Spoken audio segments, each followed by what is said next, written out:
Hej. Jeg vil prøve at lave en kort opsamling på det forløb, vi har haft om islam, altså prøve at skabe en form for overblik over de ting, vi har været igennem. Og det første, vi så på, var, hvordan islam opstod. Altså, hvilken kultur og historie, som islam udsprang af. Og det var en nomadekultur, man havde på den arabiske halvø, hvor man var polyteister og mødte hist og pist rundt omkring monoteister og jøder, altså kristne også. Men de var nomader og boede i den her ørken og troede på mange forskellige guder, som man blandt andet dyrkede rundt omkring Kaabaen i Mekka. Man havde en forestilling om en fjern himmelgud, som var Allah, som også var verdens skaber og regningsgiver, men man havde altså mange andre statuer og guder, som man tilbad. Der var i hvert fald omkring 360 statuer i Kaabaen på det tidspunkt.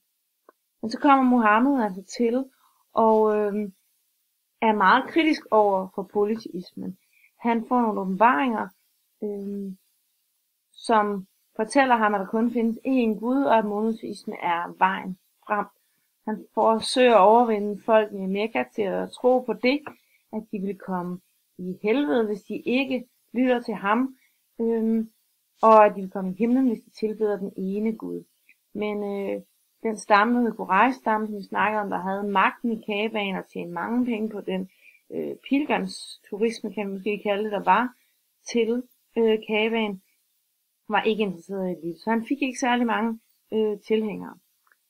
Men så rejser han så til Medina på et tidspunkt i 622 og 0 i muslimsk kalender, det man kalder hijra, og i Medina går det meget bedre.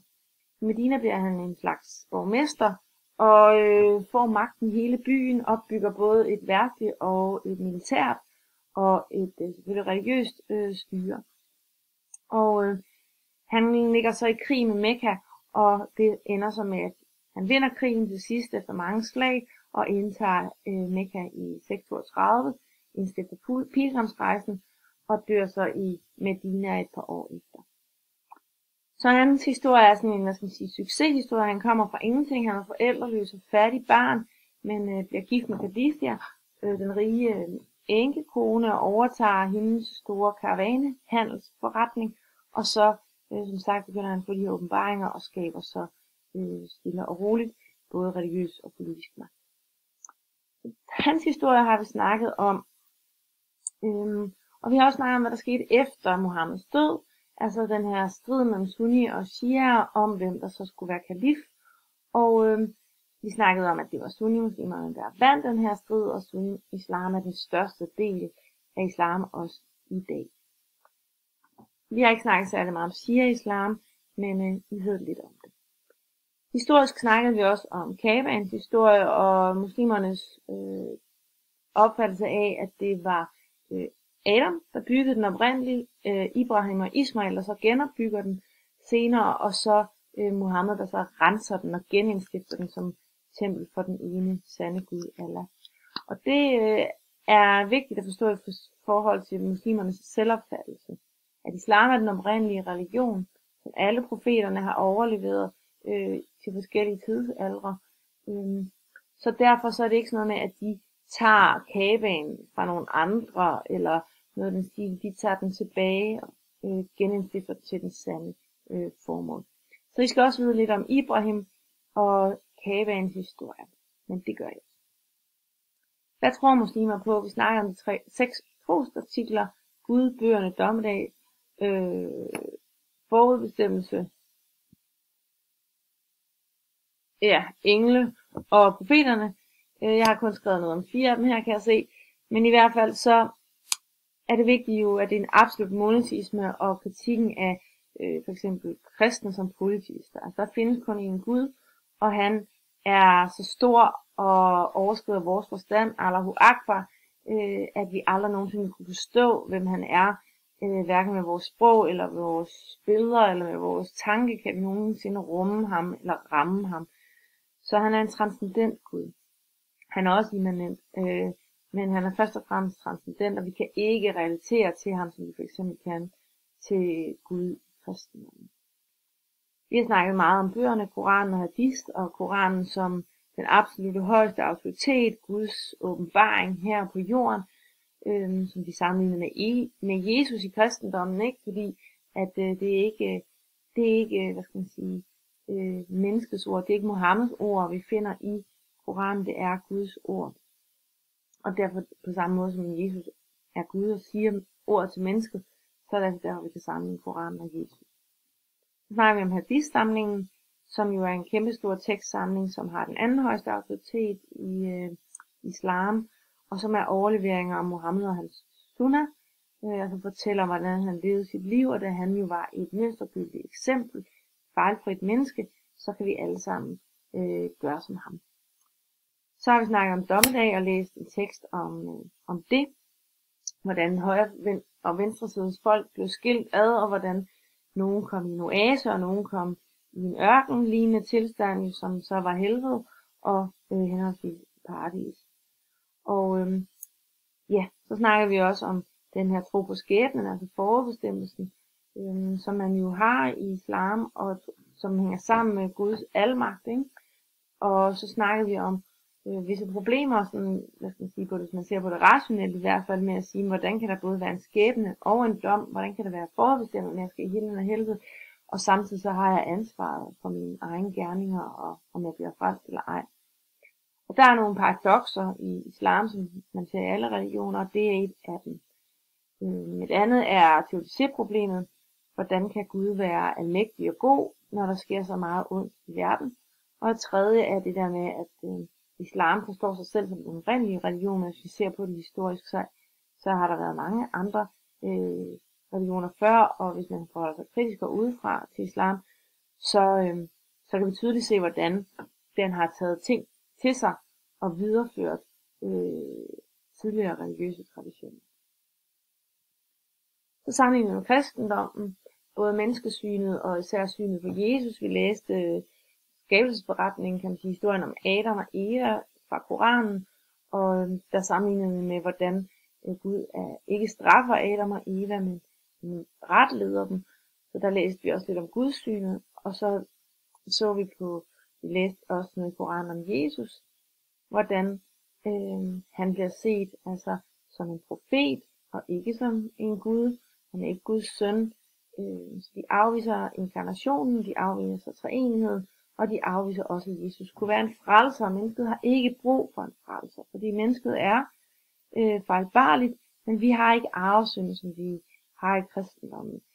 Vi er ikke onde af natur. Vi kan faktisk gøre det gode. I islam er der et mere positivt menneskesyn. Man tror på, at mennesket kan og vil det gode, og hvis vi lytter til Allah og følger hans vejledninger, så vil vi også blive frelst. Og det er ikke så svært måske igen at blive frelst. Godt. Så kigger vi på praksis. Først og fremmest på de 5 søjler, som er de største ritualer i islam. På bønnen og trosbekendelsen først og fremmest i den første søjle, og så bønnen, og så har vi set lidt på ramadanen, fasten, og på almisen og på pilgrimsrejsen. Især pilgrimsrejsen brugte vi et helt modul på at arbejde med. Og analyserede den først og fremmest som et overgangsritual, hvor vi så på alle de forskellige trin, som er i de forskellige faser i Hajj. De står også her. Og der var også lidt om Kaabans historie her, og Kaaban som Axis Mundi, altså også Hajj som, hvad skal man sige, den ultimative underkastelse og den ultimative, hvad skal man sige, hengivelse til Gud. At man her kommer så tæt på Gud som overhovedet muligt, og opnår tilgivelse af alle sine synder. Vi har brugt lidt forskellige teorier til at analysere den, men altså som først og fremmest fandt vi net tredeling af overgangsritualet, separation, liminal og integrationsfase, men vi så også på det rituelle plan, det mytiske plan og virkningsplan, altså hvordan historierne om Ibrahim og Hagar og Ismail og også selvfølgelig Muhammed former den her pilgrimsrejse, hvordan man reaktualiserer den mytiske tid, og dermed skaber er med til at opretholde kosmos og genskabe kosmos.